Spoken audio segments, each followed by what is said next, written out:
Բարև ձեզ։ Արդեն մի քանի տարի է Հայաստանի Հանրապետության իրավապահ մարմիններն ապօրինի ծագում ունեցող գույքի բռնագանձման գործընթացի շրջանակներում համայնքների մեծ թվով նախկին ղեկավարների ու այլ պաշտոնյաներից պահանջում են պետությանը վերադարձնել մեծ չափի անշարժ գույք, շարժական գույք, ինչպես նաև գումար, եթե չի ապացուցվել դրանց ծագման օրինականությունը։ Այս գործընթացին զուգահեռ, սակայն այսօր նույնպես որոշ համայնքների ղեկավար համայնքային բյուջեներից համայնքային կարիքների համար խոշոր գնումներ են կատարում իրենց հարազատներին պատկանող ընկերություններից, այդպիսով խախտելով օրենքի դրույթները։ Հեղափոխությունից 7 տարի անց գործող իշխանություններն ինչու են գնում նման քայլերի, ավելի շուտ գործող պաշտոնյաները, որոշ պաշտոնյաներ ինչու են գնում նման քայլերի։ Այս եւ կոռուպցիոն այլ թեմաների մասին Ամեկ+-ի տաղավարում քննարկում է, որը կազմակերպվել է Հանրային լրագրության ակումբի կողմից։ Մեր բանախոսներն են կոռուպցիայի կանխարգելման հանձնաժողովի հանրային ծառայողների վարքագծի վերահսկողության վարչության պետ Տիգրան Խալափյանը եւ Transparency International հակակոռուպցիոն կենտրոնի փորձագետ Վարուժան Հոկտանյանը։ Բարև ձեզ, գործընկերներ, շնորհակալություն մեր տաղավար գալու համար։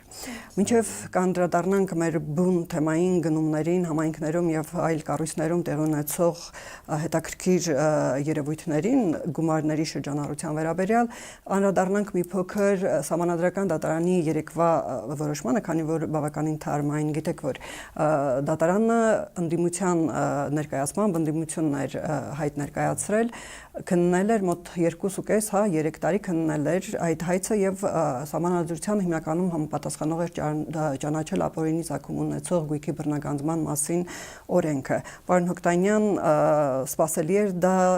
ինչպես եք մեկնաբանում ընդհանրապես Սահմանադրական դատարանի այդ որոշումը, իհարկե դեռ ամբողջական վճիռը հրապարակված չի, միգուցե այնտեղ բազմաթիվ նյուանսներ կարող են լինել, որոնք քննարկման առարկա կարող են դառնալ, այնուամենայնիվ այս փոքր հատվածը, որոնք հայտնի դարձան մեզ, ինչպես է գնահատում։ Տեսեք, շնորհակալություն հրավերի համար։ Տեսեք, ուրեմն նախ գիտեք, ճիշտ ինչպես նշեցիք, ընդդիմությունը դիմել էր, դրանից հետո ուղարկվել էր Վենետիկի հանձնաժողով, դա եթե չեմ սխալվում, արդեն 2.5 տարի առաջ հանձնաժողովը իր եզրակացությունը տվել էր եւ մնում ենք սպասող, երբ որ Սահմանադրական դատարանը ի վերջո վարույթ կընդունի, որտեղ այդպիսի ոնց որ կար կոնսենսուս, որ սպասենք հանձնաժողովի, Վենետիկի հանձնաժողովի իրենց եզրակացությանը, որից հետո արդեն մենք կքննարկենք արդեն Սահմանադրական դատարանում։ Տեսեք, քանի որ ընդամենը 3-10 օր, այսպես ասած, խորհրդակցական սենյակում դա ուսումնասիրելուց հետո վերջապես երեք ընդունվեց որոշումը, բայց լրատվամիջոցներից ես ազատության ուրեմն հաղորդագրությունը նայեցի, ընդամենը փոքր մաս կար, այնպես որ երևի այսօր վաղը ավելի մանրամասն կասվի երկու կարևոր բան կար, որ նախ որ ընդհանուր առմամբ Սահմանադրությանը չի հակասում, դե Վենետիկի հանձնաժողովն էլ ընդհանուր առմամբ չէր ասել, որ հակասող չէ, բայց կային խնդիրներ, որը նշված էր հանձնաժողովի եզրակացության մեջ, եւ այդ խնդիրներին բարեբախտաբար անդրադարձ կար, այստեղ երկու բաներ նշված ազատության հաղորդագրության մեջ, առաջինը, որ եթե այդ գույքը բռնագանձման այդ վարույթ հարուցվելու է, երբ որ այդ գույքը ձեռք է բերվել պաշտոնավարման ընթացքում, այսինքն եթե պետական պաշտոնյան հայտարարում է, որ նախկինում եղել է հաջողակ բիզնեսմեն, հետո եկել է արդեն սկսել է աշխատել պետական ծառայությունում, գիտենք մենք եւ նախկինում եւ այժմ այդպիսի շատ դեպքեր, ապա այդ գույքը դուրս է գալիս ըստ այդ որոշման նախնական իհարկե։ Այո, եւ երկրորդը, որ պետք է դա կապված լինի հանցանքի հետ, այսինքն սա հենց ես որքան հիշում եմ, որ կարդացել էի Վենետիկի հանձնաժողովի այդ եզրակացությունը, սա ամենակարևոր պահն է, որովհետև եւ սա նաեւ էական ազդեցություն կունենա ապագայում, որովհետև ի վերջո եթե կա կոռուպցիոն հանցանք, այդ հանցանքից ստացվող այդ գույքը միայն կարող են բռնագանձել, այսինքն այդ եվրոպական մոտեցումը, որ օրենքի գերակայություն պետք է լինի, եթե դու ունես ահռելի գումար եւ չի ապացուցվել, որ հանցանք է գործել, Բայց եթե չի ապացուցվում, որ դրա ծագումը օրինական է, հենց որքան ես իհարկե իրավաբան չեմ, բայց որքան հասկանում եմ, հենց այստեղ է, որ պետք է բացահայտվի հանցանքը։ Սա շատ կարևոր է, որովհետև ես միշտ դա առաջները ասել եմ տարբեր հարցազրույցներում եւ սա առիթ է կրկնելու, ի վերջո մեր իրավապահ մարմինները պետք է ավելի պրոֆեսիոնալ աշխատեն եւ գործը հենց բացի կանխարգելումից նաև դա իհարկե իրավապահ մարմինները այնքան չէ ինչքան հանձնաժողով կոռուպցիայի կանխարգելման եւ այլ կառույցներ, բայց այդ հանցանքը պետք է բացահայտվի, ոչ թե սպասել ինչ որ ժամանակ հետո ու ասել, «Էս քեզ որտեղից է ամենը»։ Մի թողեք, որ լինեն կոռուպցիոն հանցագործություններ։ Երբ որ դա արդեն այս մակարդակին հասնեն, մեր իրավապահ մարմինները այդ պրոֆեսիոնալիզմին, ինձ թվում է ամեն ինչ շատ ավելի հարթ կգնա։ Այնուամենայնիվ, ճիշտ է, օրենքը ընդունված էր եւ օրենքը Սահմանադրական դատարան դիմելուց հետո էլ ապօրինի գույքի վերաբերյալ գործընթացները շարունակում են, բայց ամեն դեպքում Սահմանադրական դատարանի այս որոշումը ինչ որ նոր թափ կտա գործընթացին, որտեղ հանրության մեջ էլ որոշակի ակնկալիքներ կան։ Այսպես ասած թալանը ետ վերադարձնելու առումով, ինչպես հակառակ կլինի։ Ինձ հակառակը կլինի, որովհետև այդ ապացուցելը նախ, որ դա պաշտոնավարման ժամանակ է եղել, ոչ թե պաշտոնավարից առաջ կամ հետո, եւ բացի դրանից, որ պետք է կապվի ինչ-որ հանցանքի հետ, այդ երկրորդ դրույթը, սա շատ դժվար է լինելու եւ ես ավելի շուտ ենթադրում եմ, որ բավական, իհարկե սա ենթադրություն է, ի վերջո պատկերացրեք, ասենք 2000-ականներին արվել է ինչ-որ կոռուպցիոն հանցագործություն, որի արդյունքում 91 թվական կար, չէ՞ խոսքը։ Այո, դրա մոռանանք, դրա մասին մոռանանք։ 2000-ականներին, ասենք 2004 թվականին ինչ-որ ասենք ինչ-որ մեկը ասում է, ես այս ժամանակ եմ ձեռք բերել այդ գույքը, ուրեմն պետք է փնտրեն իրավապահները, ինչ հանցագործություն է այդ ժամանակվա պաշտոնյան արել, որի արդյունքում այդ գույքը առաջացել է։ Ոնց դա հնարավոր կլինի։ Դաժան աշխատանք է սպասվում։ Այո, կամ ոչ մի բան։ Այսինքն ոչ մի բան չի արվի։ Ես ենթադրում եմ, որ սա նաև համահունչ է պարոն վարչապետի վերջին հայտարարությանը, որ պետք չի արուն արբու լինել, կացինը վերցրած գնալ եւ սկսել, պետք է օրենքի ու սահմաններում ամեն ինչ արվի։ Բայց նա միշտ էր այդպես ասում, որ վենդետա չէ, վերջերս չէ, որ դաժան ձևով կախել եւ այլ այնպիսի բաներ չպիտի լինի, կարծես sense դա համահունչ էր այս որոշմանը, այսինքն չլինել ցանկության կամ կամքի ազդեցություն կա Սահմանադրական դատարանի այդ որոշման վրա։ Գիտեք, ես ձեռնպահ կմնայի այդպես ասելուց, որովհետև ես ինչպես մի քիչ առաջ ասեցի, դա նորմալ քաղաքակիրթ երկրի մոտեցում է։ Շնորհակալություն։ Վենետիկի հանձնաժողովը ասում է, որ ապացույց պետք է լինի, որ դա իսկապես ապօրինի ծագում ունեցող գույք է։ Այլ հարց, որ մեր իրավապահ մարմինները առաջ էլ, հիմա էլ այդքան պրոֆեսիոնալիզմ երևի չկա, որպեսզի դե բնական է լատենտ բնույթի են կոռուպցիոն հանցագործությունները եւ դա բացահայտելը շատ դժվար է լինելու։ Տիկին Խալափյան, դուք ունեք ինչ-որ բան ձեր կարծիք ամեն դեպքում այս գործընթացի այս որոշման վերաբերյալ։ Շնորհակալություն նախնաբերի համար, գործընթացի հետ կապված երևի թե հաշվի առնելով, որ հանձնաժողովը նախաքննական մարմին չէ եւ նաեւ քննական գործով զբաղվելու իրավասություն չունի, միայն կանխարգելման տեսանկյունից գիտեք, որ հայտագրերի վերլուծության ուսումնասիրության շրջանակներում, երբ առկա են չհիմնավորված կամ ապարնի հարստացման, այսինքն չհիմնավորված հարստացման դեպքեր, նման դեպքերը վերահասցեագրվում են, ուղարկվում են գլխավոր դատախազություն հետագա քննության, ներկապահին վիճակագրական վարատավյալ չեմ տիրապետում, որպեսզի ներկայացնեմ, բայց նման դեպքերը կանխարգելման դաշտում վերահասցեագրվում են դատախազությանը։ Եվ կոնկրետ ձեր գերատեսչությանը վերաբերող որոշմանը կամ նրա կողմից կատարված որոշմանը կայացված որոշմանը։ Մի քանի օր առաջ հանձնաժողովը 300,000 դրամով տուգանեց Վաղարշապատի քաղաքապետին, որովհետև նա հունվարին պայմանագիր էր քաղաքապետարանի կողմից կնքել իր սկեսրարի ամուսնու հոր ընկերության հետ եւ քաղաքապետարանի կարիքների համար մոտ 13.6 միլիոն դրամի գործարք էր կնքել, որպեսզի քաղաքապետարանի մեքենաների գազը լիցքավորվի սկեսրարի գազալցակայանից։ Ինչու են նման երևույթները շարունակվում այն դեպքում, երբ որ, եթե չեմ սխալվում, հանձնաժողովը անցած տարի նույնպես նման մի որոշում էր կայացրել նույն քաղաքապետի նկատմամբ, ինչու։ Խնդիրը այն է, որ տուգանքի կամ պատժի կամ սահմանափակման մեխանիզմներն են շատ թույլ, շատ ցածր եւ Դիանա Գրիգորյանը կարող է մի անգամ նախորդ տարին էլ սկեսրոջ հետ կապված եւ շինարարական ոլորտի հետ կապված որոշման դեպքում էր հանձնաժողովը քննության առել։ Խնդիրը այդ թույլ մեխանիզմներն են, որ Դիանա Գասպարյանը կարող է հանգիստ խախտել օրենքը եւ տուգանելով վճարելով 300,000 դրամը, միգուցե ամիսներ հետո կամ հաջորդ տարին, եթե ինքը շարունակի պաշտոնավարել, նույն խախտումը թույլ տալ։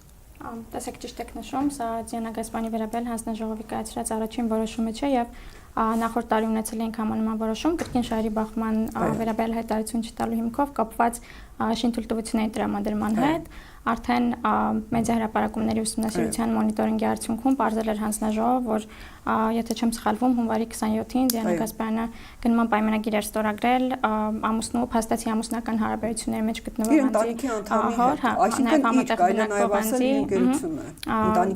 անձի հետ կարծեմ, ոչ թե ընկերության։ Հանձնաժողովը նման դեպքերը դիտարկում է շահերի բախման համատեքստում,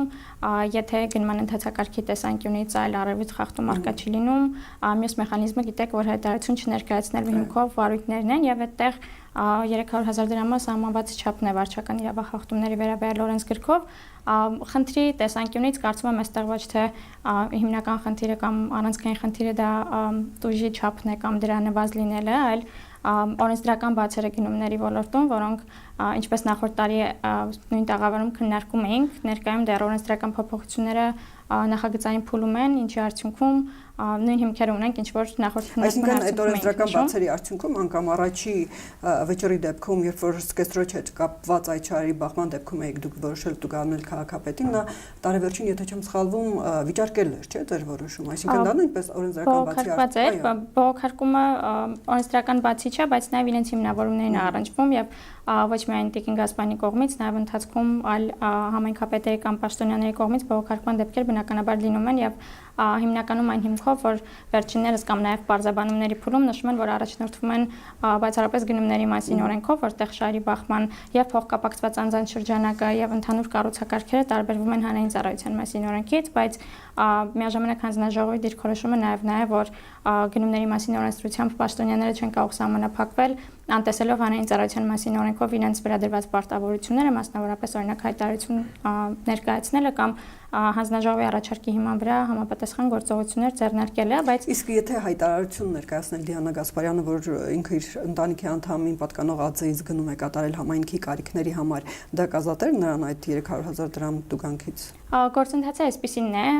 նաև պրակտիկայում նախկինում ունեցած վարույթների արդյունքում այս պահին պատկերը որոշակիորեն փոխվել է այն առումով, որ նախորդ տարի օրինակ ուսումնասիրությունների արդյունքում 50 դեպք էին ուսումնասիրել, որոնցից 11-ը ավարտվել էին, եզրափակվել էին վարույթի հարուցմամբ։ 50 պաշտոնյաների հետ կապված 50 մեդիահրապարակում էին ուսումնասիրել հիմնականում գնումների գործընթացում շահերի հետ կապված, դրանցից 11-ի պարագայում 24 թվականին վարչական տույժ էին կիրառել, ընդ որում ոչ թե խախտումների թիվը 11 էր, այլ պարզապես բոլոր դեպքերում, երբ օրինակ գնման պայմանագիրը 23 թվականին էր կնքվել, վարչական իրավախախտումների վերաբերյալ օրենսգրքով վարչական տույժի ժամկետի խնդիր ունենք, ինչով պայմանավորված օրինակ միայն 24 թվականի պայմանագրերն էին վարույթի հիմքում դրվել, բայց նաև բոլոր դեպքերում, երբ օրինակ նախկինում խախտումը թույլ էին տվել, դիմել էինք համապատասխան պաշտոնյաներին ներկայացնելով հանձնաժողովի դիրքորոշումը, երբ որ նշեցի, որ պատկերը փոխվել է, դա վերաբերում է նրան, որ արդեն 25 թվականին հանձնաժողովը ոչ միայն մեդիահրապարակումների արդյունքներով վարույթներն է ունեցել, այլև դեպքերի կեսի պարագայում պաշտոնյաները նախապես դիմել են հանձնաժողով, օրինակ նշելով, որ առաջիկայում հաղթող ճանաչված մասնակիցը փոխկապակցված նայում հետ առաջիկայում պիտի պայմանագիր կնքվի եւ այդ իմաստով հայցել են հանձնաժողովի դիրքորոշումը, այսինքն ձեռնարկել են օրենքով սահմանված միջոցառումները ինքնուրույն որոշում չկայացնելու եւ հանձնաժողովի առաջարկին սպասելու։ Տվյալ պարագայում հանձնաժողովի նաև ընթացակարգը որպեսզի պատկերավոր լինի, մենք ուսումնասիրում ենք արդյոք գնման գործընթացները գնումների օրենսդրությամբ այդտեղ պահպանված են թե չէ ընթացակարգերը, այսինքն եթե դիցուկ երկու մասնակից է, արդյոք նվազ գնահարարչարկն է հիմքում կամ եթե մեկ մասնակից է տվյալ պարագայում միակ մասնակցի հետ կնքելու չկնքելու այլ հնարավորություն առկա չէ եւ հանձնաժողովը ուղղորդում է պաշտոնյաներին հանդես գալ շահերի մասին հայտարարությամբ, դա հրապարակվում է իրենց համայնքապետարանների տվյալ դեպքում պաշտոնական կայքեջում, որից հետո միայն կարողանում են պայմանագիրը կնքել։ Այսինքն նրանք կարող են հանգիստ տեղեկացնել այդ օրենքի կամ ընթացակարգի դրույթները պահելով ընկերություններ հիմնել, գրանցել կեսուրների, կեսրարների եւ այլ հարազատների անուններով եւ իրանց միջև գնումներ իրականացնել եւ ազատվել թեկուզ եւ այդ փոքր 300,000 դրամից շարունակել պետական բյուջեից գումարներ լցնել իրենց գրպանը։ Տեսեք, ներկայիս օրենսդրական կարգավորումների իմաստով, եթե առկա չեն այլ խախտումներ ընթացակարգին, ինչպես նշեցի,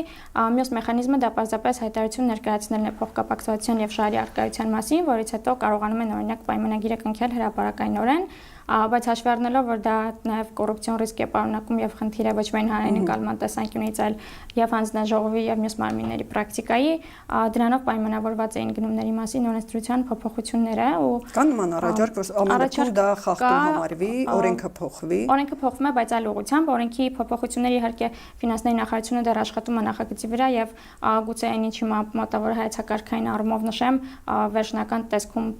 այդպես չլինի կամ այլ եղանակով արտացոլված լինի, բայց հիմնական նպատակը նաև քննարկումների արդյունքում նա էր, որպեսզի որոշակի արգելք նախատեսվի բարձր օրինակ քաղաքական պաշտոն զբաղեցնող անձանց փոխկապակցված ընկերությունների պետգնումների մասնակցության մասով եւ նաև ընդհանուր քննարկումների արդյունքում մոտեցումը այնպիսին էր, որ որոշ պաշտոնների դեպքում արգելքը կլինի բացարձակ, այսինքն այս պահին իհարկե չեմ կարող են պաշտոնները նշել, որոնք նախագծում կլինեն, բայց բարձրաշեն պաշտոնյաների պարագայում կունենանք որոշակի շրջանակ, ովքեր առհասարակ չեն մասնակցի, այնտեղ նաև ֆինանսների նախարարությունը առաջարկում էր մակարդակներ ազդեցության սահմանել, ըստ որի օրինակ ավելի ցածր մակարդակի պաշտոնների կամ ծառայողների դեպքում որոշակի սահմանափակումներով կկարողանան մասնակցել, այսինքն համայնքապետերը ըստ երևույթին լինելու են հենց այն մակարդակում, ում փոխկապակցվածը տվյալ համայնքի հետ գնման գործընթացին չկարողանալու մասնակցել, ներկա փուլում քննարկումները այդ ուղղությամբ են գնում, ինչին նաև հանձնաժողովը կողմեր, որը նաև կբացառեր այս խնդիրը, օրինակ նախարարություններում նախարարի փոխկապակցված կամ համայնքապետարաններում համայնքի ղեկավարի փոխկապակցված ընկերությունների մասնակցությունը կարծում եմ առաջիկայում արդեն օրենսդրական փոփոխություններ երբ որ հաստատվեն ոչ վարչական տուժի, ոչ ընդհանուր առմամբ այդ շահերի բախման մասին հայտարարություն կնքելու հիմքով, ինչը որոշ դեպքերում նաև ձևական է գնահատվում, գործընթացները դուրս կգան ու կունենանք ավելի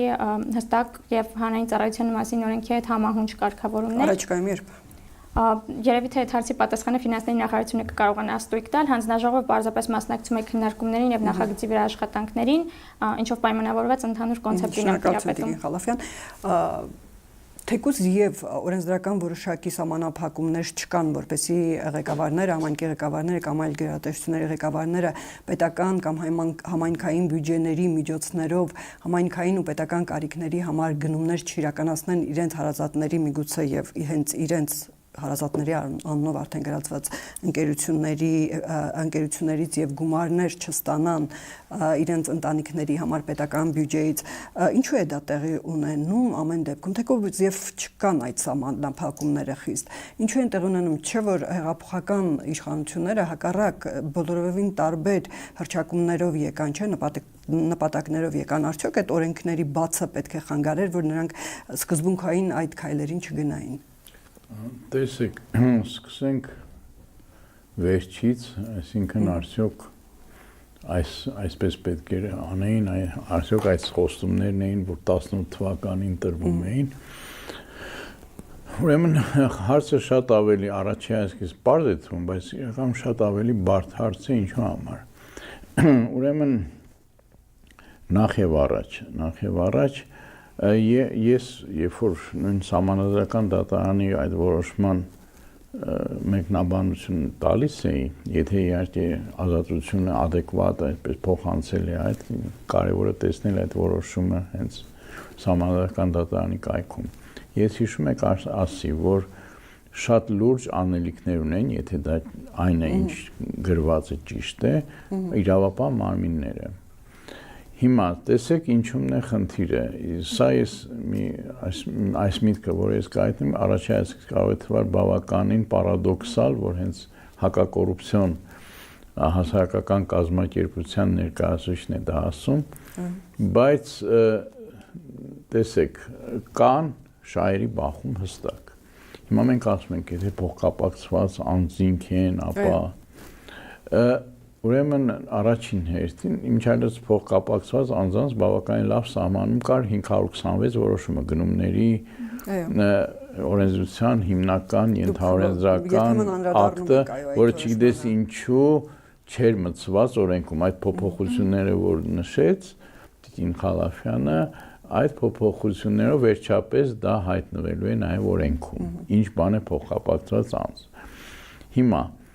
տեսեք ինչումն է խնդիրը, նորմալ երկրներում ես դա առիթ ունեցա ժամանակին Մեծ Բրիտանիայում 2017 թվականին տեսնել, խնդիրը ոչ թե արգելելն է, որ այդ օրենքի նախագծով 5 իմիջիայլոց մակարդակ են սահմանում առաջինից 5-րդ, չգիտես ինչի, նույնիսկ 5-րդ ամենաբարձր մակարդակում վարչապետ, ազգային ժողովի նախագահ, հանրապետության նախագահ չկան, ինձ պետք է լինեին, ինչ-որ նախարարներով, թե նախարարի տեղակալներով սահմանափակվում է ամենաբարձր մակարդակը, երբ որ կարող է ավելի բարձր լինել, բայց սա էական չի, էականը հետևյալն է, ոչ թե պետք է նրանց արգելել, որտեղ եկեք հիշենք գնումների ֆունդամենտալ սկզբունքը, արժեք փողի դիմաց, պետք է արժեք ստեղծվի այդ փողի համար։ Հիմա, եթե ստացվում է այնպես, որ այդ արժեքը տալիս են փոխկապակցված ընկերությունները, ինչ ենք մենք անում այդ դեպքում։ Մենք հրաժարվում ենք արժեքից եւ կարող է փողը տանք այնպիսի ընկերությանը, որը արժեքը շատ ավելի քիչ արժեք կստեղծի։ Նույնիսկ եմ ասում, միշտ պետք է առաջնորդել արժեք փողի դիմաց սկզբունքով, որտեղ եթե մենք փողը հարկատուի փողերից, որ հիմա էլ ուզում են հայտարարել այս ամենը, իրենց փողերից, եթե վատ արժեք ստեղծվի, հետո մենք դե ասենք, հա, բայց դրա փոխարեն մենք չենք թողել, որ փոխկապակցված անձանց ընկերություններ մասնակցեն։ Ուրեմն այստեղ նորից գալիս է այդ նույն խնդիրը, ինչ որ ես վերեցի իրավապահ մարմինների դեպքում։ Պետք է հստակ նախ վերիֆիկացիան, ես չգիտեմ հայերեն ինչպես, պարզել կա թե ոչ եւ պարզելուց հետո դրանից հետո սա շատ կարեւոր է։ Դրանից հետո պետք է ոչ թե նրանց թույլ չտալ մասնակցել, այլ նրանք ովքեր որոշումներ են ընդունում կապված այդ տենդերի հետ կամ մեկ անձից գնում է թե ինչ ընթացակարգ, նրանք չմասնակցեն այդ որոշումների ընդունմանը։ Նման դեպքեր են լինում, պարոն Հոկտանյան, լինում են համայնքապետարաններ, օրինակներ, երբ որ քաղաքապետին փոխկապակցված որևէ ընկերություն մասնակցել եւ շահել է տենդերը, երբ որ պարզաբանում են լրագրողները խնդրել, քաղաքապետարանից պատասխանել, որ քաղաքապետը չի մասնակցել դրան։ Մասնակցել են որոշ խմբեր, աշխատանքային որոշ խումբ, համապատասխան այդ մրցույթային հանձնաժողովը, բայց հօգուտ քաղաքապետին փոխկապակցված ընկերությանն է որոշումը։ Սա արդեն այն թերությունն է, որ նշվեց գնումների օրենսդրության մեջ, որտեղ այստեղ կար հակասություն հանրային ծառայության մասին օրենքի եւ գնումների օրենքի միջև, որտեղ փոխկապակցվածությունը միայն ընդ որում գնումների մասին օրենքում մի ուրիշ սահմանափակում էլ կա, որ այդ համապատասխան հոդվածը 33 հոդվածը հենց մրցույթներին է վերաբերում, երբ որ կա 4 ընթացակարգ, բացի դա մրցույթը դա բացարձակ մրցակցային ընթացակարգն է, բայց կա նաև գրանշման հարցումը, էլեկտրոնային աճուրդը եւ կա մեկ անձից գնումը, այսինքն պետք է դա ունիվերսալ լինի, դա մեկ։ Երկրորդը, որը շատ կարեւոր է, այդ ուրեմն դա հանձնաժողովի անդամը, երբ որ հանրային ծառայության մասին օրենքը ավելի ընդլայնում է եւ հիմա այդ փոփոխությունների իմաստը նույնպես ընդլայնելն է։ Երբ որ այդ ես տեղյակ եմ, երբ որ ինձ էլ հարցազրույց երբ որ խնդրում էին լրագրողները,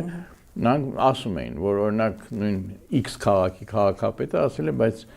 ես չեմ մասնակցել, բայց հանձնաժողովն է մասնակցել, հանձնաժողովի այդ անդամներն են հենց ձեր քաղաքապետարանի աշխատողներն են։ Ես երբ որ ասում եմ սա, ես նկատի ունեմ այնպիսի հանձնաժողովներ, որոնք ընդհանրապես այդ համայնքապետարանի հետ գործ չունեն։ Այլ որ մենք հասնենք դրան, ընդ որում կարելի է դա նաև on-line անել։ Հասնենք նրան, որ դա արվի, ասենք, լրիվ այլ պաշտոնյաների կողմից, այլ գնահատող հանձնաժողով, ընդ որում նույնիսկ հայտնի չլինի այդ ով է ներկայացրել հայտը։ Որտեղ բոլորը շատ լավ համայնքի ներսում շատ լավ գիտեն ով է ներկայացել եւ այլն։ Սա ուրեմն մեկ խնդիր, որը պետք է հստակ լուծվի, որ եթե դու համայնքապետարանի հետ ես, ուրեմն համայնքապետարանի գնումներն է խոսքը գնում, ապա անպայման դա կլինի։ Եվ պետք է բացառել հենց այդ իմաստով։ Եվ նորից եմ կրկնում, եթե նորից արժեք փողի դիմացն է գործում այդ սկզբունքը, եթե իսկապես կարող ընկերություն է, այստեղ այլ խնդիր է գալիս, որի մասին պետք է երևի ավելի խորը մտածել, ինչու են կարող ընկերությունները, որպես կանոն փոխկապակցված անձանց ընկերությունները։ Այստեղ պետք է արդեն փորձել ավելի խորանալ այդ հարցում, ու տեսնել ինչպես նրանք դարձան կարող ընկերություն, ունեն միջոցներ, ամեն ինչ, որպեսզի լավ որակյալ, այսպես ասած, արժեք ստեղծեն այդ փողի դիմաց, իսկ մյուս ընկերությունները դրանք չունեն։ Եվ այստեղ մենք կգանք ավելի խորը մի խնդրի, ինչպես է տեղի ունենում սեփականության վերաբաշխումը։ Նման գործընթաց կա հիմա։ Հնարավոր է որ լինի, ես ենթադրում եմ, որ կա։ Եվ դրա համար կարող ընկերություններ, որպես կանոն փոխկապակցված անձանց ընկերություններն։ Այս խնդիրը եւս մի շատ կարեւոր այստեղ հարցել կա։ Մենք գիտեք, դուք հստակ կասեք, ովքեր են փոխկապակցված անձինք։ Օրինակ իմ կնոջ ընկերուհու քույրը ինձ փոխկապակցված անձ է։ Երևի ոչ։ Ինչպես չէ, սահմանումով ինձ եթե միասին են աշխատում, եթե ինչ-որ այլ կապեր ունեն, հա, կարող է։ Մենք շատ եղան, չէ, նույնիսկ Ռուսաստանի հետ կապված սկանդալներ, որ ասենք նույն Սամվել Կարապետյանը եւ այլ շատ լրիվ պատահական անկապ մարդիկ, թեկուզ գործազուրկ մարդիկ դառնում են ինչ որ բիզնեսների տերեր, որ ֆորմալ առումով փոխկապակցված չեն։ Ես հիշում եմ, երբ որ Հայաստան եկել էր Մակեդոնիայից, Հյուսային Մակեդոնիայից մի հակակոռուպցիոն փորձագետ, ինքը ասում էր մեր մոտ Մակեդոնիայում մինչև 7-րդ ծունկը, այսպես ասած, սահմանվել էր, ովքեր են փոխկապակցված անձինք, բայց էլի հարց չլուծվեց, որովհետև այդ նորից գտնում են մարդկանց, որոնք գալիս դառնում են, ասենք, ընկերության գործադիր տնօրեն։ Դե արի ու հասկացի, դա փոխկապակցված է, թե ոչ։ Այստեղ արդեն կուլտուրայի հարցն է գալիս, որ հստակ հնարավոր է արդյոք ինչ որ ձևի բարձել փոխկապակցված է, թե ոչ, թե ուղղակի ֆորմալ նայել, բա կինը չի, կեսուրը չի, կեսարը չի, աները չի, ուրեմն վերջ, ուրեմն փոխկապակցված չի։ Ինչպես եք դիտարկում այդ հարցը, Տիկին Խալափյան, որ ըստ երևույթին կապերով, աշխատանքի բերումով, ազգակցական կապերի բերումով, հարևանական, ընկերական կապերի միջոցով հնարավոր չի գտնել փոխկապակցվածություն, բայց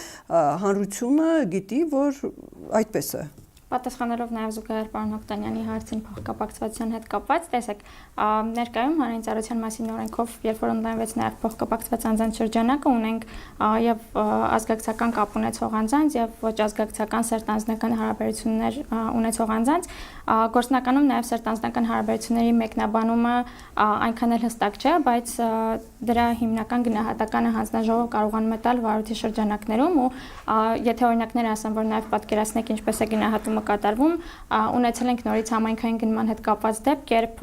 համայնքապետը պայմանագիր կնքել ավականու անդամի հետ փոխկապակցված ընկերության հետ, բայց նաև վարույթի շրջանակներում վերջիններս իրենք հայտնել էին, որ տվյալ անձի հետ ունեն ոչ միայն գործնական կամ գործարար հարաբերություններ, այլև օրինակ անձնական սերտ հարաբերություններ, հանդիսացել են ընկերներ, կուրսընկերներ, չգիտեմ, այսինքն գործնականում վարույթի շրջանակներում հանձնաժողովը հնարավորություն ունի գնահատել անձանց միջև հարաբերությունները, եթե դա օրինակ ոչ ազգակցական է, բայց նաև նույն փոխկապակցվածության շրջանակի ներքո օրենքը սահմանում է գործնական, քաղաքական, գործարար, այլ անձնական հարաբերություններ, այսինքն թեև մի կողմից դա բավարար հստակ չի սահմանվում յուրաքանչյուրին ինչպես պիտի մեկնաբանվի, մյուս կողմից դա բավարար լայն է, որպեսզի վարույթի շրջանակներում հանձնաժողովը կամ մեկնաբանող առանձին դեպքերում մարմինը, օրինակ ծառայության պարագայում էթիկայի հանձնաժողովները հնարավորություն ունենան նաև գնահատելու իրենց ներկայացրած պարզաբանումների կամ հավելյալ տեղեկությունների վրա հարաբերությունների բնույթը, բայց նաև հակառակ օրինակներ ունենք, վարույթներից մեկի շրջանակներում օրինակ անձանց միջև սերտ հարաբերությունների արձանագրման դեպքում խնդիր էր առաջացել, երբ որ օրինակ գիտեք, որ նաև գործիքնության շրջանակներում ձայնագրվում են իրենց տված պարզաբանումները, անձը համայնքապետը նշել էր, որ չի ճանաչում կողմին, դրա համար է պայմանագիր է կնքել, բայց արդեն ձայնագրությունից դուրս անձամբ հաստատել էր, որ ճանաչում է այդ մարդուն ու ամենօրյա շփումների մեջ է, այսինքն բնականաբար է հնարավորությունները, որ փոխկապակցվածությունը, եթե անգամ ազգակցական աշխատանքային կամ այլ բերումներով չի, եթե անգամ այդ մարդը ում անունով ընկերությունը գրանցված է Հայաստանում էլ չի ապրում, հնարավոր է։ Հնարավոր է եւ գործնականում մեկնաբանությունների կարող է պարարտ հող է դա ստեղծում, ինչ որ քաղաքական կապեր, ընկերական կապեր եւ այլն։ Դե արի ու ապացուցի, որ դրա համար հարաբերությունների որոշ շրջանակների պարագայում հանձնաժողովի բեռնելը ավելի մեծ ապացուցման հասկանալու թե այդ հարաբերությունները ինչպիսին են ու իհարկե դա մեկնաբանման դաշտում է, բայց պրակտիկայում ունեցել ենք նաև գործարար հարաբերությունների հիմքով վարույթ արդյունքում հարուցված, երբ օրինակ ընկերության բաժնետերը չէր, բայց այսինքն միակ բաժնետերը չէր կամ գործադիր մարմնի ղեկավարը չէր, բայց ընկերության հետ գործարար հարաբերությունների մեջ էր ու գործնականում հարաբերությունների շատ տարբեր դրսևորումներ հնարավոր լինում է նաև վարույթի փուլում գնահատել, արձանագրել եւ արդյունքը ապահովել։ Իհարկե հնարավոր են դեպքեր, երբ այնպիսի հարաբերություններ լինեն, որոնք նաեւ թեկուզ հենց գործիքնության շրջանակներում հնարավոր չլինի ապացուցել կամ որևէ եղանակով հավաստել, որ այդ դեպքում գուցե կարիք կլինի վարույթը կարճել կամ նշանակությունը վերանայել։ Տիկին Խալաֆյան, դուք գիտեք 2023-26 թվականների հակակոռուպցիոն ռազմավարության ծրագիրը, որը արդեն 26 թվականին ըստ երևույթին պետք է ավարտվի եւ այնտեղ ձեր ներկայացված այդ հանձնաժողովին բավականին կարևոր դերակատարում է ապահովված եւ իսկապես դա այդպես էլ պետք է լինի, որովհետեւ հիմնականում դուք եք նաեւ ուսումնասիրող մարմիններից մեկը եւ որոշում կայացնող մարմիններից մեկը։ Այդ ռազմավարությամբ ձեզ ոչ միայն ձեզ, այդ ռազմավարությամբ եւ օրենքների ընդունմամբ եւ համայնքների բարեվարկությունների հետ կապված որոշակի բարելավումներ կամ նոր կանոնների ընդունման խնդիր է կատարված։ Ձեր կարծիքով դրանք դուք հիմա որ ասում եք մենք օրենսդրական բացեր կան եւ այլն, որքանով այդ օրենսդրական բացերը կփակեն կամ որքանով նոր կարգավորումներ ավելի արդյունավետ կարգավորումներ կլինեն, որ հնարավորինս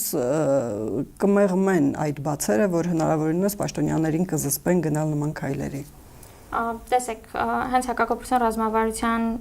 գործողություններից մեկը վերաբերում է հանրային գնումների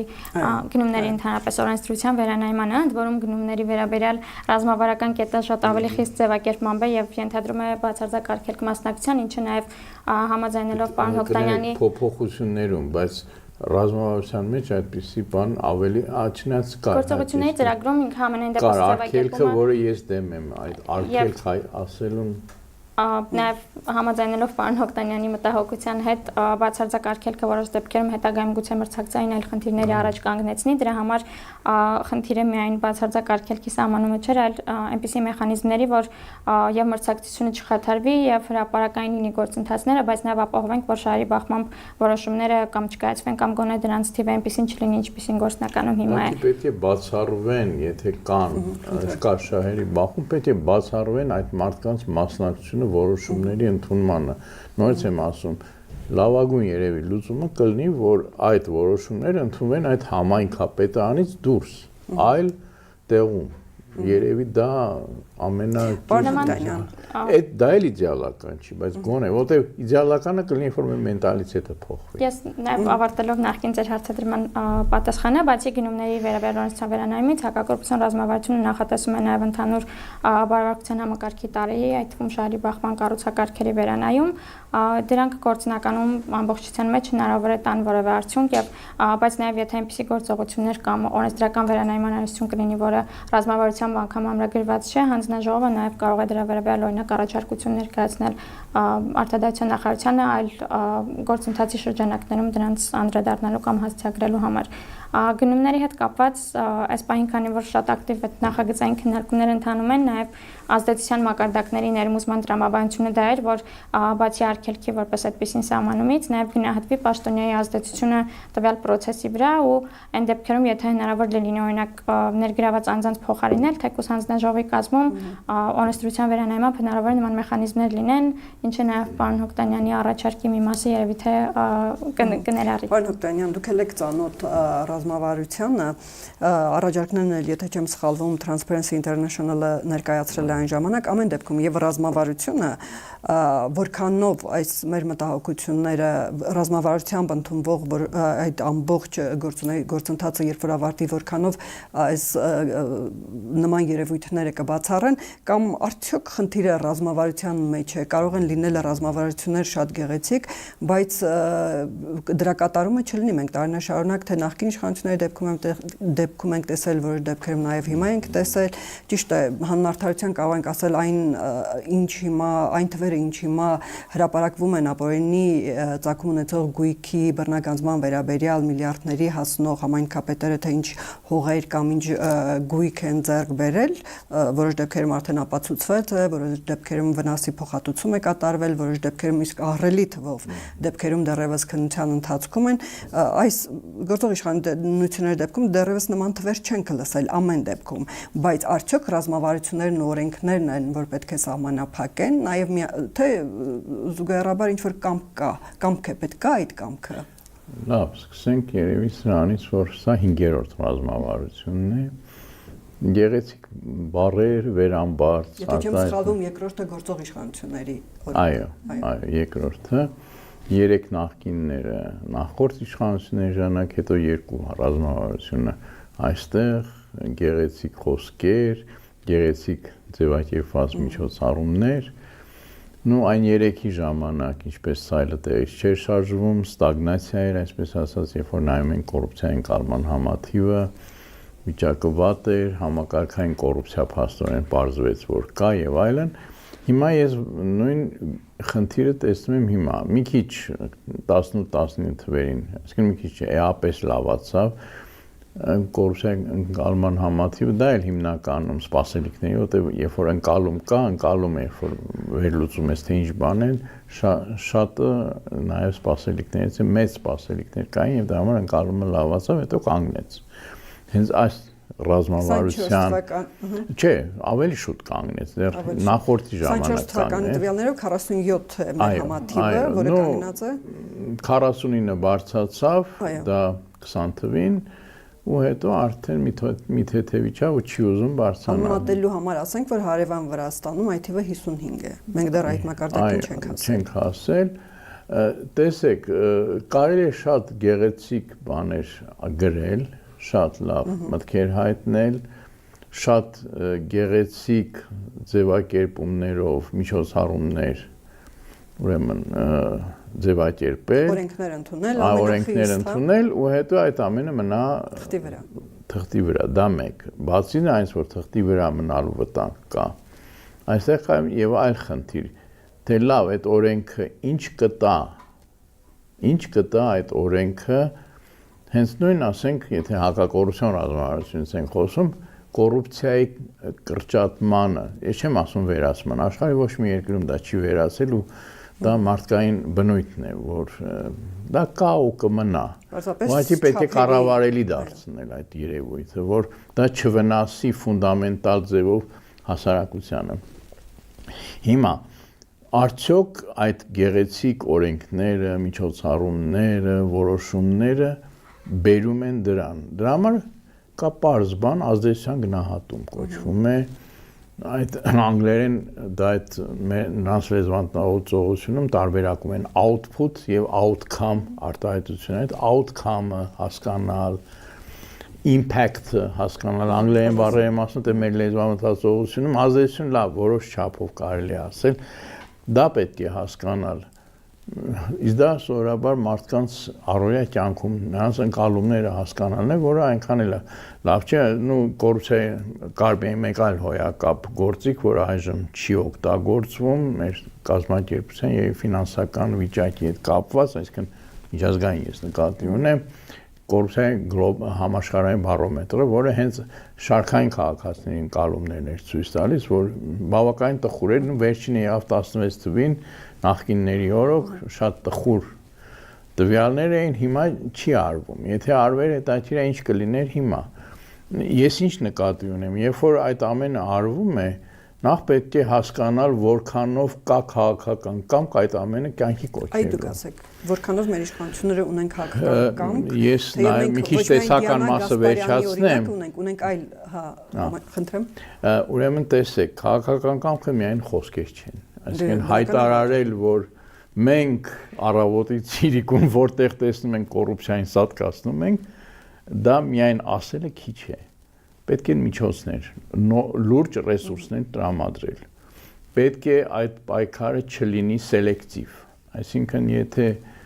տվյալ պաշտոնյան միայն նախկինում է եղել, այո, նրա հետևից էլ պետք է գնալ, բայց ներկա պաշտոնյաների հետևից նույնպես պետք է գնալ։ Դա դնում են Դիանա Գասպարյանի երկրորդ անգամը դուք անում եք 300,000-ով։ Ավելի լուրջ երևի միջոցներ, որը բնականաբար արդեն կոռուպցիայի կանխարգելման հանձնաժողովի լիազորություններից դուրս է։ Այստեղ այլ հարցեր կան, որոնք պետք է նույնպես լուծվեն եւ ինչպես ասացի, այստեղ մենտալիտետի խնդիրներ կա։ Այսինքն այս ամենը, որպեսզի իսկապես պետք է հասկանալ, ինչքանով ազդեց դա բնակչության բարեկեցության վրա, ինչքանով այդ ԽԾԲ-ն նվազեց, որքանով գանձագողությունը նվազեց։ Շատ հստակ պարամետրերով կարելի դա չափել։ Օրինակ պարամետրերից մեկը ըստ երևույթին կարող ենք տեսնել հանձնաժողովի հակակոռուպցիոն, կարելի ասել հանձնաժողովի կոռուպցիայի կանխարգելման հանձնաժողովի հնարավորությունները ապացուցում են, որ կա այդ կամքը։ Օրինակ, երբ որ ես ասի քաղաքական կամքի մասին, որքան ես գիտեմ, ամենադեպս նախկին նախագահի օրոք հանձնաժողովի ինքը ասում էր, մենք նաև անձնական մոտիկություն կար, ասում էր, որ շատ անբավարար են միջոցները։ Այսինքն, եթե ունենք քաղաքական կամք, ուրեմն պետք է շատ ավելի մեծ ուժեղ լինի այդ հանձնաժողովը, քան թե հիմա իրականում։ Ավելի ուժեղ գործիքներ, ավելի մեծ եւ գործիքներ, եւ լիազորություններ, եւ ֆինանսական, տեխնիկական, մարդկային ռեսուրսներ։ Եթե ուզում ենք ինչ-որ մի բանի հասնել, դե խնդիր ենք դրել, որ սա պետք է լինի։ Ես դա տեսել եմ Հոնկոնգում, ինչ է դա։ Եթե մենք ուզում ենք հզոր մարմին ունենալ, պետք է հզոր միջոցներ։ Դա իհարկե քիչ է, միայն միջոցները քիչ է, բայց ամենակարևորը ո՞րն է այդ գործում։ Եվ միջոցներ եւ երկրորդը որպեսզի այդ ամենը արվի ոչ սելեկտիվ ձևով։ Այսինքն ոչ թե նայենք այս համայնքապետը ընդդիմությունից է եկեք ընկնենք նրա հետևից, իսկ սա մեր մարդն է չընկնենք, այսինքն ով որ դա արել է, այսինքն օրենքը պետք է աշխատի բոլորի համար։ Այս է երևի։ Դուք հանձնաժողովը, դուք ասելով ես նկատի ունեմ հանձնաժողովը, որքան ուժեղ կամ որքան թույլ եք զգում նման դեպքերը ուսումնասիրելիս, բացահայտելիս կամ ձեր աշխատանքի արդյունավետությունը զգալուց։ Երկու դիտարկումներին զուգահեռաբար անդրադառնամ, նախ ընդհանուր ռեսուրսների տեսանկյունից առանձին չխոսեցի, բայց բնականաբար տարբեր միջավայրում եւ տարբեր շրջանակներում հանձնաժողովը պարբերաբար անդրադառնում է այդ խնդրին, որ եւ համալրման եւ ընդհանուր կադրերի հոսունության խնդիրը առկա հանձնաժողովի ձևավորման պահից մինչ օրս ինչ ակտուալ է դեռ եւ նաեւ անձնակազմի սոցիալական երաշխիքների կամ աշխատանքի ռիսկայնության բավարար համահունչ երաշխիքների բացակայությունը սա իհարկե գործոն է, որը ազդում է ընդհանուր հանձնաժողովի գործունեության գործընթացների կամ դրանց ծավալների ապահովման տեսանկյունից, հաշվի առնելով, որ օրինակ, չգիտեմ, այլ օրենսդրական մեխանիզմների կամ լիազորությունների ընդլայնմանը համահունչ համապատասխան հաստիկների ավելացումը նույնությամբ տեղի չունենում, ինչը եւ ծավալն է ավելացնում։ Հանձնաժողովի անդամների անդամի ընտրությունը բնականաբար մեկ այլ խնդիր է եւ զուգահեռաբար եւ ռազմավարությամբ են լիազորությունները ավելանում եւ օրենսդրական փոփոխություններով, ինչը հանձնաժողովի գործունեության մյուս կոմպոնենտների վրա ուղղակիորեն ազդում է։ 7 անդամների փոխարեն հիմա դուք 5 անդամի փոխարեն այս պահին եւս մեկ թափուր անդամի տեղ ունենք եւ անդրադառնալով ձեր դիտարկմանը իրականում հանձնաժողովի եւ որոշումները եւ ընդհանուր վարորդային գործընթացները եթե ուսումնասիրեք դա իհարկե ինչ-որ վիճակագրություն չի, որը հստակ վերհանվել է, բայց նաև կտեսնեք, որ համայնքների դեպքում կամ այդ տուժերի կիրառման պարագայում զգալի մասը նաև իշխող ուժի ներկայացուցիչներն են, այսինքն հանձնաժողովի գործունեության տեսանկյունից որևէ տարանջատում կամ տարբերակում չկա, թե գործընթացի կողմով է հանդիսանում եւ եթե օրինակ առկա է մեդիա հրապարակում, դիմում կամ հանձնաժողովի վարույթ սկսելու հիմք հանդիսացող որևէ գործոն, դրանք հավասարապես որևէ տարբերություն կարող եմ ասել, որ հանձնաժողովի համար գործընթացներում չկա վարույթի կամ գործընթացի կողմով է հանդիսանալու, իսկ ռեսուրսների տեսանկյունից բնականաբար դա հավասարապես ազդելու է ցանկացած գործընթացի կամ որոշման դրա ժամկետների եւ այլնի վրա։ Այդպես է, հա, պարոն Հոկտանյան, եւ մեկ էլ հաջորդ հարցը, որպես շարունակություն ասեք, ավելի շատ որ ոլորտներում եք տեսնում կոռուպցիա։ Նախ, այսպես ասեմ, համայնքապետերի մակարդակում կարելի է ցույց տալ, որ մենք չունենք այդպիսի խնդիր, որտեղ դե համայնքապետերը ի վերջո չնայած որքան ես հիշում եմ, չեմ հաստատ ասում, օրինակ որոշ ընդդիմադիր համայնքապետերի դեպքում նույնիսկ քրեական գործ հարուցվեց, օրինակ Կապանի համայնքապետի դեպքում նա էլ նույն խախտումներ, այո, քրեական գործի շրջանակում։ Այո, ինչ որ այդպիսի, չէ, վերջերս հարուցվեց, նորից այսպիսի բաներ կային, խնդիրը մենակ համայնքապետերով չպետք է սահմանափակել, ավելի վերև պետք է գնալ ու տեսնել արդեն նախարարների մակարդակ ավելի վերև եւ հասկանալ ինչ է տեղի ունենում, այնպես որ եթե մենք նայում ենք նույն գնումների ոլորտը, ապա ես չեմ կարծում միայն համայնքապետերի մոտ կա շահերի բախում, ավելի վերևներում էլ։ Չէ, համայնքապետ ասացինք, որտեղ Դիանա Գասպարյանի օրինակը վերջինն էր եւ բավականին ցայտուն էր։ Ճիշտ եք նշում, խնդիրը, եթե գնումներին անդրադառնանք, միայն իհարկե համայնքներում չի, բայց գիտեք նաև, որ նախարարությունների պարագայում, երբ որ գլխավոր քարտուղարն է պատվիրատուի ղեկավարը, այդտեղ օրենսդրական բացը ավելի ակնհայտ էր ու հանձնաժողովը նաև ուսումնասիրությունների արդյունքում գործընթացներ չէր կարողանում լիազորություններից բխող անել, հաշվի առնելով, օրինակ նախարարը անձամբ պայմանագրի կողմ չէր, բայց նման դեպքերում նաև այդ բոլոր ուսումնասիրությունները հանձնաժողովի մտահոգությունների հետ մեկտեղ եւ հրապարակվում են տարբեր ֆորմատներով եւ օրինակ ուղարկվում են գերատեսչություններ օրենսդրական փոփոխությունները նաև մյուս կողմից դրան են միտված լինելու եւ ես նշեցի գնումները համայնքապետերի մակարդակում, բայց իհարկե հանձնաժողովի մյուս վարորդային շրջանակներում կամ մյուս լիազորություններից բխող գործընթացներում, օրինակ վարկագծի կանոնների դեպքում ունենք նաև այլ պաշտոնյաների Երևանի քաղաքապետի ներքին գործերի նախարարության տեղակալի նկատմամբ եզրակացություններ կայացրած վարկագծի, այսինքն համայնքի ղեկավարները բացառապես նաև պրակտիկայում դեպքերի թվի մեծ լինելով պայմանավորված են նշվում, բայց բնականաբար այլ գործընթացների հայտարարագրերի բարվարության ստուգման մյուս պրոցեսների շրջանակներում ունենք այլ պաշտոններ։ Երևանի քաղաքապետին հիշեցնեմ այդ փոփոխությունը, որ ֆինանսների նախարարությունը առաջարկում է, ինձ գիտեք ինչա ապշեցրեց, որ այդ գնումների հետ կապված այդ շահերի բախումը, որպեսզի սահմանափակվի եւ այլն, ինձ դա շատ զվարճացրեց, անկեղծ ասած, որ եթե դա ընդունվի, ուժի մեջ կմտնի 2027 թվականի հունվարի 1-ից, իսկ ընտրություններից հետո 26 թվականի ընտրություններից հետո։ Այո, թե ինչի պետք է այսքան ժամանակ սպասել եւ հետո ուժի մեջ մտցնել, սա ուղղակի միջայլոց։ Ինչ է դա ձեզ հիշում, օրինակ, ինչ ենթադրելու տեղիք կարող է տալ դա ձեզ։ Մինչև 26 թվականի է, այսպես ասած, կանենք ինչպես անում էինք, հետո արդեն ով գիտի, яйшը կսատի, яйշատերը, ժողովրդի ասած լեզվով։ Դա էր եւ մյուս խնդիրը այո, այնինչ անում է կոռուպցիայի կանխարգելման հանձնաժողովը իր լիազորությունների շրջանակում, ես խնդիր չեմ տեսնում։ Խնդիրը ավելի բարդ է այստեղ։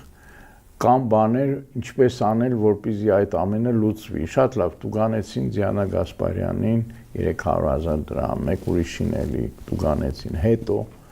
նրանց ստացած այդ շահերի բախումով տենդերների շահույթը այնպիսին է, որ այդ 300,000 դրամը նրանք ուղղակի որպես նվեր կարող են տալ պետությանը, սա է խնդիրը եւ նորից ես հիշեցնեմ, իսկ ինչու հենց նրանք են կարող արժեք ստեղծել, ինչու համար չկա իսկական մրցակցությունը, որը պաշտոնյայի հետ փոխկապակցված լինի։ Մենք տեսնենք, որ լուրջ պայքար է գնում եւ դուք ինքներդ փորձեք պատասխանել հարցին։ Ես առաջինը կապում եմ մեր մենտալիտետի հետ, շրջապատ ունենալը եւ այլն, դա դժբախտաբար շարունակվում է, այնպես չի, որ թավշյա ոչ բռնից հետո ավարտվեց այդ ամենը։ Կա,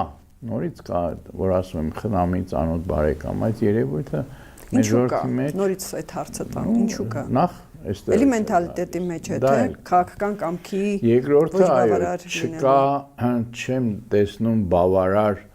այսպես ասած, այդ ձեր ասած քաղաքական կամքը, որ դա դեմ պայքար տարվի։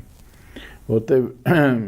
վերջերս էի նայում, ուղղակի Facebook-ում ընկերներից մեկն էր գրել, երբ որ նայում էր, կարծեմ, որքան հիշում եմ պաշտպանության նախարարությունը, պարզվում էր, սա նրա բարեկամն է եւ այսպես նույն առողջապահության նախարարության համար են ասում, սա նրա եւ այլ, տարբեր նախարար, այսինքն սա պետք չի ասել մի այս նախարարությունը, որ դուք ուզում եք այդ հարցը տալ, ոլորտներ։ Ես միշտ այսպիսի դեպքերում ասում եմ, որևէ ոլորտ ես չի առանձնացնի։ Ուրիշ հարց, որ ոլորտն է ավելի վտանգավոր, ավելի մեծ հետևանքների, լուրջ հետևանքների բերում, երբ որ կոռուպցիան, ասենք մաքսային, հարկային ոլորտում բնական է, որ կոռուպցիան ավելի լուրջ, ավերիչ հետևանքներ կունենա, քան թե ասենք, չգիտեմ, չնայած բոլոր ոլորտներում էլ դա կունենա, բայց ասենք արտաքին գործերի նախարարությունում չգիտեմ ինչքանով դա էլի կվնասի, ասել որ չի վնասի, դա ճիշտ չի, բայց երևի զուտ եթե մոնետիզացնենք, այսինքն գումարային, բնականաբար կան ոլորտներ, նույն այդ ասի հարկային, մաքսային գնումները բավական։ Ձեր կարծիքով հանձնաժողովի ոչ միայն ձեր ոլորտի, կոնկրետ ձեր ղեկավարած բաժնի վարչության շրջանակներում, այլ ընդհանրապես ըստ երևույթին ընդհանուր պատկերացում ունեք հանձնաժողովի ուսումնասիրությունների դեպքում, որ ոլորտն է ավելի շատ այս դեպքում վտանգված շահերի բախումների, գնումների դեպքում, այն ինչը որ գալիս է եւ ձեր գերատեսչությունով անցնում է։ Հանձնաժողովի պրակտիկայի տեսանկյունից նախորդ տարվա առնվազն դրությամբ 24 թվական, նաև 25 թվական մեր բոլոր ուսումնասիրությունների գերակշիռ մասը այս եւ կամ այն կերպ կապված են եղել պետգնումների ոլորտի հետ, ինչը ցույց է տալիս, որ այդտեղ իսկապես եւ կոռուպցիոն ռիսկ կա եւ հանրային ընկալման տեսանկյունից ոլորտը նաև հրապարակումների թվի աճի հետ պայմանավորված ակտուալ էր մնում։ Պիտի ասեմ, որ այդտեղ մեկ այլ օրենսդրական խնդիր ունենք այլ ոլորտներում կոռուպցիոն ռիսկերի վերահանման հետ կապված, գիտեք, որ հանձնաժողովը համապատասխան նաև ստորաբաժանում ունենք, ով կոռուպցիոն ռիսկերի գնահատմամբ պետք է զբաղվեր, բայց ներկայում դեռ հանձնաժողովին վերապահված չէ կոռուպցիոն ռիսկերի մշտադիտարկման գնահատման լիազորությունը, ինչը նորից առաջիկայում ռազմավարությամբ սահմանված է, որ պիտի տրվի հանձնաժողովին։ Դրա արդյունքում հանձնաժողովը կկարողանա օրինակ տարբեր ոլորտներում ուսումնասիրությունների արդյունքում գնահատել առավել ռիսկայինները կամ համակարգերում գնահատել ռիսկայինները, օրինակ եթե միջազգային պարտավորությունների կոնտեքստում նայենք, ռիսկային են դիտում պետական հատկապես տնտեսական համագործակցության զարգացման կազմակերպության կողմից պետական մասնակցությամբ կազմակերպությունները, այդ թվում առևտրային կազմակերպությունները, այս ոլորտների հետ կապված հանձնաժողովը պիլոտային եղանակով ռիսկերի գնահատում նախորդ տարվա ընթացքում իրականացրել է, բայց բնականաբար որպեսզի process-ը շարունակական լինի եւ նաեւ դրա գնահատման արդյունքներով հանձնաժողովը որոշակի գործընթացներ կամ հետևանքներ կարողանա ապահովել, օրինակ թեկուզ խորհրդատվական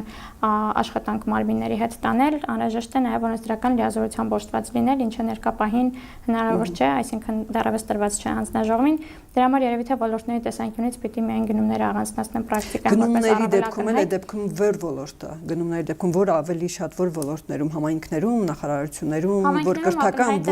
որ ոլորտներն են ավելի շատ այդ գնումները համայնքային գնումների տեսանկյունից շինարարական աշխատանքների հիմնականում, որը նաև համայնքներում կապված էր պայմանագրերի արժեքների մեծ լինելու հետ, որովհետև օրինակ ունենում ենք նաև փոխկապակցված անձանց հետ գնման պայմանագրեր, որոնք մեկ անձից են արվում հաշվի առնելով նաև նրանց շեմա, այսինքն դիցուկ մինչև 200,000 դրամ պայմանագրերը, որոնք իհարկե հանրային ընկալման տեսանկյունից վտանգավոր են, բայց նաև վնասի տեսանկյունից այդքան ռիսկային չեն, բայց օրինակ շինարարության ոլորտը հիմնական ասֆալտապատ շրջապատման աշխատանքները, որը կրկին համայնքներում հիմնականում մեկ ընկերություն է անում, նույն չգիտեմ, վառելիքի մատակարարման հետ կապված ոլորտներում եւ այդտեղ ունենք դեպքեր իրականում, երբ միակ մասնակից ընկերությունը, որը նաեւ համայնքում է միակ ծառայություն մատուցողը, նորից փոխկապակցվածն է, ինչը վերադառնում ենք նույն խնդրին, որ պարոն Հոկտանյանը բարձրացրեց։ Ինչու փոխկապակցված ընկերությունը ունի միայն այդ կարողությունները, որ շրջանում օրինակ միայն մեկ ընկերություն, որը համայնքը նաեւ Երևանը եւ Երևանում նույնպես լայնածավալ ասֆալտապատումներ կամ շինարարություն է ընթանում եւ նույնպես որոշակի Երևանը, որ մայրաքաղաքի ես կներեք ընդհանրում եմ, երևի ավելի խելոք են այնտեղ վարվում, որ դա չերևա։ Այդ փոխկապակցվածությունը։ Չգիտեմ, իմ մոտ ներքին զգացողություն կա, որ ուղղակի համայնքներում դեռ ոնց ասում են, մի հատ ռուսերեն արտահայտություն կա, крайне пуганных идиотов։ Երևի ավելի դեռ չեն հասկացել, որ պատասխանատվության կենթարկվեն, չեն պատկերացնում երևի, բայց դա չի նշանակում, որ Երևանում իդեալական է վիճակը, ուղղակի պետք է երևի ավելի խորը, այ որ ասում են վերիֆիկացիայի խնդիրը, բարեկամների խնդիրը եւ այլն, ես այդ կանխազգացում ունեմ, որ Երևանում էլ կարգին չի, ուղղակի դա շատ ավելի դժվար կլինի վերհանելը, քան թե Երևանից դուրս։ Սա է խնդիրը իմ կարծիքով։ Տիկին Խալափյան, դուք քաղաքապետին հիշեցիք, ես էլ հիշեցի մի բավականին ցավալի նախագիծ, որը ձախողվեց, կարելի ասել, Անիֆի պատմությունը, ի վերջո Անիֆի ղեկավարը եղել է Տիգրան Ավինյանը, որը հիմա քաղաքապետ է, որը եղել է փոխքաղաքապետ, դրանից առաջ փոխվարչապետ եւ այլն։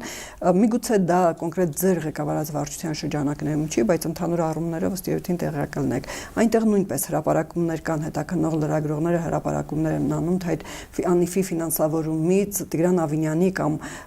Հայաստանի այլ տարբեր պաշտոնյաներին փոխկապակցված անձանց ինչ ընկերություններին, ինչքան գումարներ է հատկացվեց եւ այլն։ Այս երևույթը ինչպես կգնահատեք։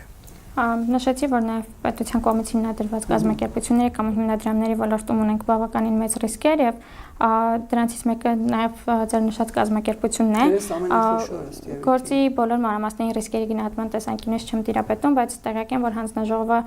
ռիսկերի գնահատումների շրջանակներում անդրադարձել է պետական մասնակցությամբ կամ պետության կողմից հիմնադրված ընկերություններին, կազմակերպություններին, այդտեղ մի շարք բացեր կան եւ դրանց կառավարման մարմինների ձևավորման, կառավարման մարմնում ներգրաված անձանց ընտրության, ընդհանուր կանոնադրության որոշակի կետերի հետ կապված։ Այդ մասով կրկին, քանի որ լիազորությամբ դեռոշտված չենք, միայն առաջարկների մակարդակում ենք հանդես գալիս կամ համապատասխան զեկույցների տեսքով դրանք հրապարակում։ Անիֆի հետ կապված այս պահին, քանի որ նաև այլ գործընթացներ են տեղի ունենում, այլ մանրամասների չեմ տիրապետում, բայց նաև հանձնաժողովը անհամատեղելիության պահանջների համատեքստում նախկինում անդրադարձել էր դրան։ Ենթադրում եմ հաշվի առնելով նաև պաշտոնների փոփոխությունը, իսկ անհամատեղելիության պարագայում գիտեք, որ դա դադարեցման հիմք է, բայց որը այլևս կիրառելի չէ, թե անձը չի պաշտոնավարում կամ այլ պաշտոնի է, որովե եզրափակում այդ որպես այդպեսին չկա, բայց գուցե ինչ-որ դետալ բաց թողնեմ, որովհետև այս պահին ամբողջ գործընթացը Պարոն Հոկտանյան, դուք եւս անդրադարձեք այդ հարցին, 50 միլիարդ դրամի մասին էր խոսքը, որ պետությունը պետք է տարիների ընթացքում, եթե չեմ սխալվում 5 տարիների ընթացքում պետք է գործարարներին, ընկերություններին օժանդակեր, ֆինանսավորեր, որպեսզի նրանք պետության համար դրական արդյունք ստեղծեին։ Սկզբում Տիգրան Ավինյանն էր, այնուհետև էկոնոմիկայի նախարարությանը հանձնարարվեց այդ Անիֆով զբաղվել, այնտեղ նույնպես խնդիրներ առաջացնան։ Այդ ինչ էր Անիֆ, այդ ինչ գումարներ էին, այդ ինչ գայթակղություններ էին, որ ով եկավ, թեկուզ վերահսկող մարմինը, թեկուզ ներսում աշխատողները բոլորի հետ բազմաթիվ ինչ որ փոխկապակցված շահերի բախում, կոռուպցիոն ինչ որ դրսևորումներ տեղ ունեցան, որ վարչապետը հայտարարեց, որ դա խայտառակություն էր։ Գիտեք, ես չափազանց շատ եմ դրա մասին խոսացել, արդեն հոգնել եմ, ճիշտ ասած, մի քիչ կուզեի ձեռնպահ մնալ նորից խոսալուց, ուղղակի մի բան ասեմ, որ եկեք սպասենք, եթե չգիտեմ, հույս ունեմ, որ մինչև 30-40 տարի դա չի տևի, վերջիվերջո քրեական գործ կա, չէ։ Ամեն դեպքում ինչ է տեղ ունեցել այնտեղ ըստ ձեզ։ Դե ինչ է տեղի ունենում սովորաբար այդ դեպքերում։ Մսխում, բյուջեի մսխում, հարկատուի փողերի մսխում, այդքան բան։ Իսկ ավելի մանրամասն ես ասում եմ, արդեն որտեվ այնքան բազմաշերտ է այդ ամենը, ֆլայարնա կա, այնտեղ կարծեմ ինչ որ կայաններ պետք է ստեսի Մասրիկի կայան կա, այս վերջերս էլ հետքը բան արեց հրապարակում արած իր ընկերոջը ջերմոցների ինչ որ գործ եւ այլն տեսեք շատ բաներ է կատարվել, որը ոչ թե հասարակական կազմակերպությունը, այլ եթե իսկապես մենք ունենք իրավապահ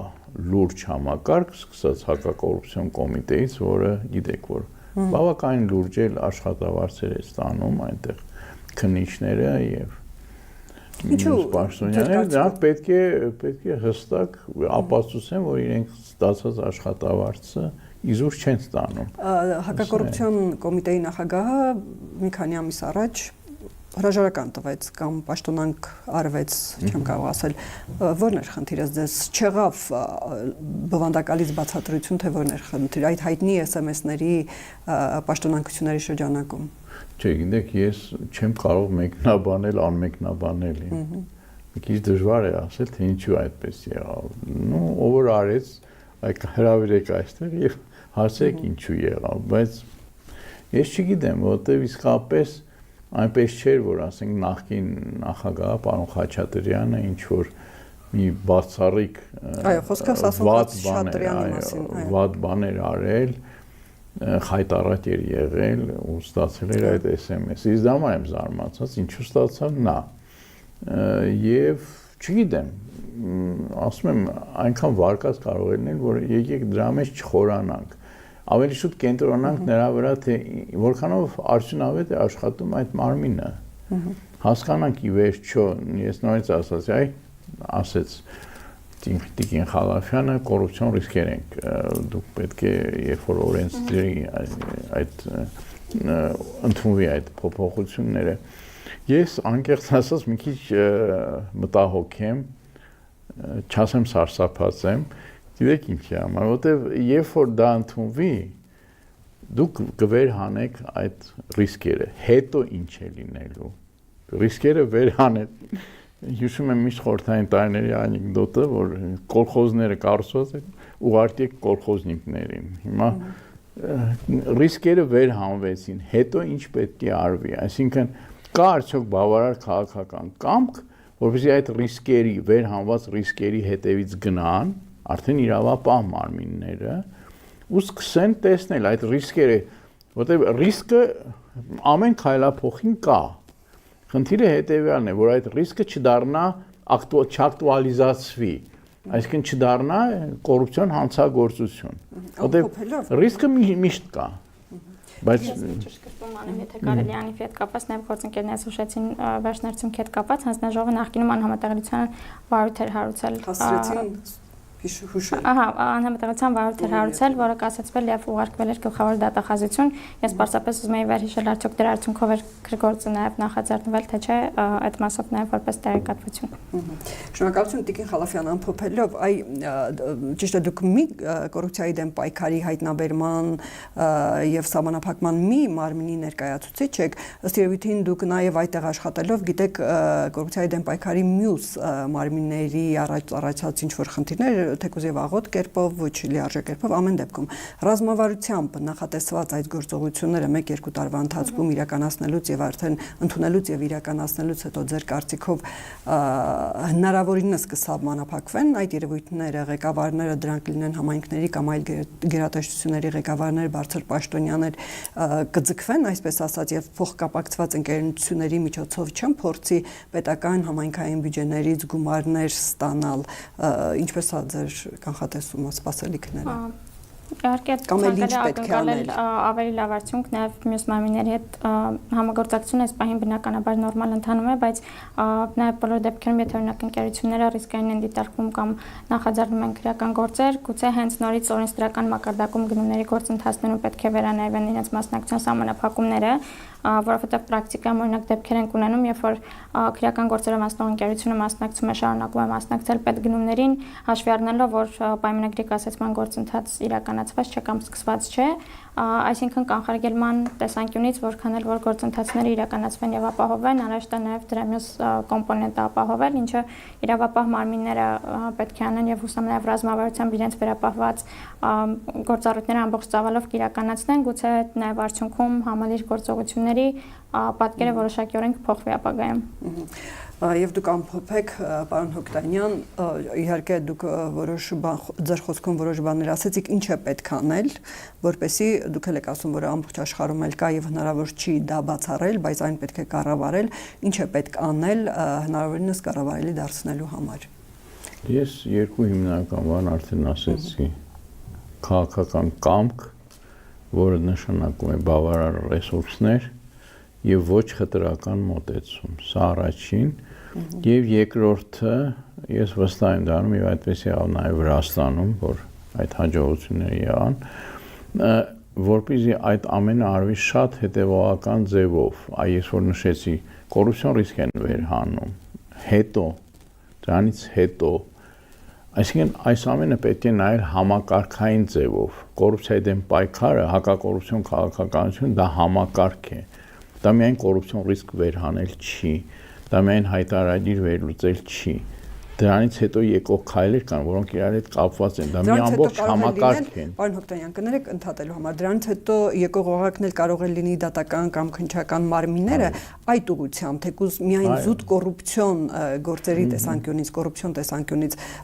որքան է պատրաստ կամ որքան է մեր օրենսդրական կարգավորումների դաշտը դրան մղում։ Վատը չի օրենսդրական դաշտը, գիտեք, օրենսդրական դաշտի խնդիր չի այնքան։ Նորից կամքի խնդիր է։ Այո, նորից եմ ասում, այստեղ պետք է նաև այդ համակարգային համակարգային մոտեցում լինի, որ ասենք մենակ ի վերջո դեռ 60-ականներին սահմանվեց, երբ որ Սինգապուրում ստեղծվեց այդ հակակոռուպցիոն հզոր մարմինը, այն ժամանակ սահմանվեց այդ 3 բաղադրիչները հակակոռուպցիոն քաղաքականության 3 կոնցեպտուալ բաղադրիչ՝ կանխարգելում, քրեական հետապնդում եւ կրթություն։ Կրթությունը ես կասեի դրանից հետո պետք է գա, ես դա համար կիսատ մնաց Վրաստանում։ Ռազմավարության մեջ նաեւ կա կրթական կոմպոնենտ։ Այո, որպեսզի հասարակության մեջ սերմանվի անհանդուրժողականություն կոռուպցիայի նկատմամբ։ Մեր մոտ դա չկա հիմա։ Մենք շատ հանդուրժող ենք կոռուպցիայի նկատմամբ եւ բնականաբար չկա ոչ միայն դե խեղ ժողովուրդը ինչ կանի դա շատ սխալ մոտեցում է, դա նաեւ ավելի խորը մշակույթի քաղաքական մշակույթի հետևանք է, որ մենք չենք զգում, որ մենք մասնակից ենք պետության ստեղծմանը։ Մենք սպասում ենք փոքր մարդ ենք, վերևները որոշում են, սա էլ շատ կարեւոր է հաղթահարվի։ Այսինքն այս ամենը պետք է շատ ավելի համակարգային ձևով արվի, ոչ թե ասենք միտեղ արեցինք ու հույս ունենանք, որ այլ տեղեր իրան կկարգավորվի, ոչ, դա չի լինելու։ Շնորհակալություն, պարոն Հոկտանյան։ Հիշեցնեմ, որ Ամեկ+-ի տաղավարում քննարկում էր կոռուպցիոն պետական գնումների ոլորտում շահերի բախումների թեմայով, քննարկումը կազմակերպել էր Հանրային լրագրության ակումբը եւ քննարկումը կազմակերպվել էր նաեւ Արդարացի դատաիրավական բարեփոխումներ ծրագրի շրջանակներում, որին իրականացվում է Ժողովրդավարության զարգացման հիմնադրամի առաջնորդությամբ ձևավորված կոնսորցիումի կողմից, որի անդամներն են Հանրային լրագրության ակումբը, Հելսինկյան քաղաքացիական ասամբլեայի Վանաձորի գրասենյակը եւ Իրավունքների պաշտպանություն առանց սահմանների հասարակական կազմակերպությունը։ Քննարկմանը մասնակցում էին կոռուպցիայի կանխարգելման հանձնաժողովի հանրային ծառայողների վարքագծի վերահսկողության վարչության պետ Տիգրան Խալափյանը եւ Transparency International հակակոռուպցիոն կենտրոնի փորձագետ Վարուժան Հովհաննիսյանը։